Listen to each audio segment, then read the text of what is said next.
Hey, Gino. Osama called. He wants his beer back. Nice. Oh, nice. Hello, man. Your back looks so healthy. Gino Bisconi. It's a pleasure. Jim stood up. You didn't. Yeah. Doctor, Really? nice to meet you. Nice to meet you. Thank you. Sports psychologist, how'd you get into that? Can you tell us why Gino's the way he is? I mean, how One question at a time here. That's a show. That's a show. It's what's up. I was an athlete starting from when I was 13 years old. I'm a tall female, and I'm guessing athletic. volleyball.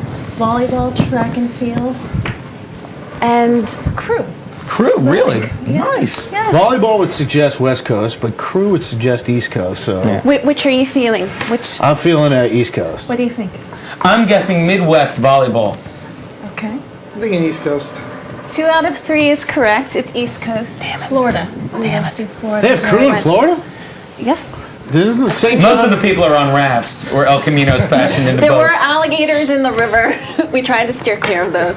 Isn't the You St. actually John wrote River it in there, down. Jacksonville, the only river that goes the opposite way in the northern hemisphere? We'll have to Google that later. It is. I think it is. Really? Anyway, I just want to know how that works for crew. There was a year in college where I went the opposite way, but we all go through that. Oh, never mind.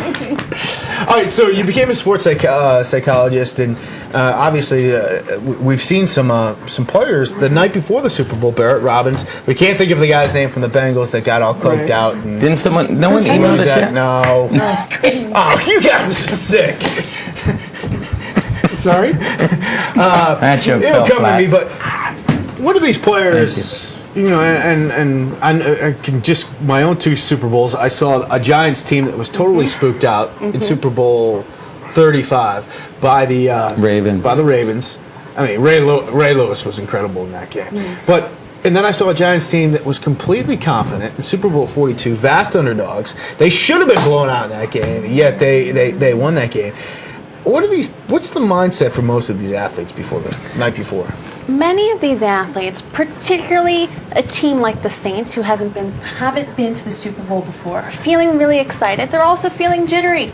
There's a lot of pressures. There are fans involved, there's families involved, there's money involved, and those are common pressures for any athlete going to a large competition.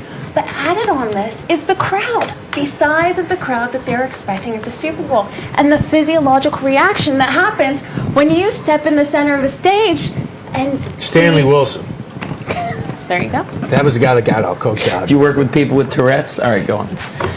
But size of the stage And preparing for that. So a lot of these athletes are starting to feel jittery, nervous, having doubts at times right before the game, starting to look at the competitors saying, gosh, this person has so many skills, is maybe an inch or 2 taller than I am.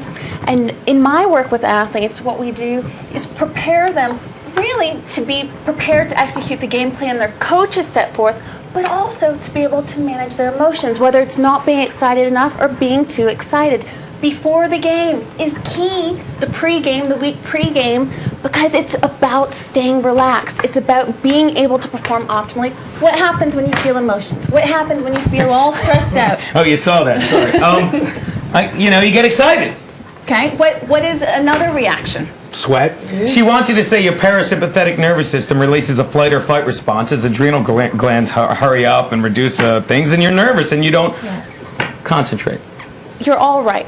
There are physiological reactions to each of our emotions. So our emotions have an effect on our ability to focus, on our ability to stay relaxed, our muscles tense, and that makes us fatigue more easily. So really the pre-game strategy is about staying focused. And a lot of the work, each athlete is an expert knowing themselves about what makes them feel relaxed. For some people, it's about kind of disentangling themselves from taking 10 phone calls. Everyone they've ever met in their life is calling them, Facebooking them, emailing them right now, and knowing tweeting, and knowing how to take themselves out. Also preparing a mental strategy, having a strategy for expecting challenge and knowing how they're going to deal with it. Do you deal with people and help them handle this? Yes. It's one of the areas of So let's say you were vested in this game, and do you think the Saints are nervous enough to lose by more than 3.5? I can't make that prediction for you.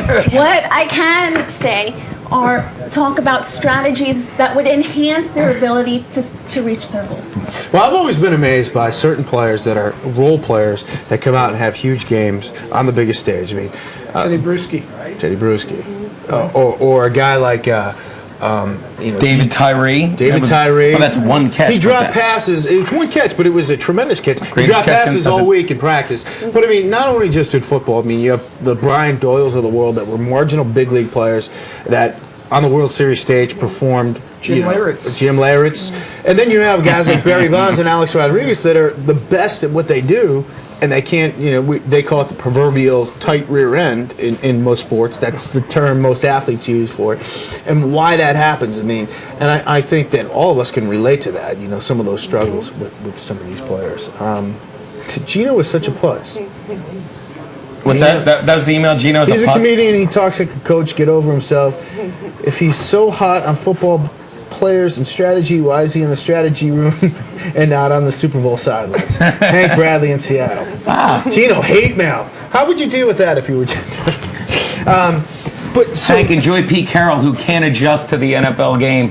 Have a lot of fun with that. Yeah, but it's still over 500 coaches. Good luck with your Sonics. Ugh. Well, one of the things that I had a chance to ask some players, having covered a couple of different Super Bowls, and guys that have been to the Super Bowl, you talk about distractions and everything else. They said getting tickets for family and travel arrangement was the biggest deal, and to have 2 weeks between the end of the playoffs and Super Bowl was a huge help. They said that was the biggest distraction, is the family and friends.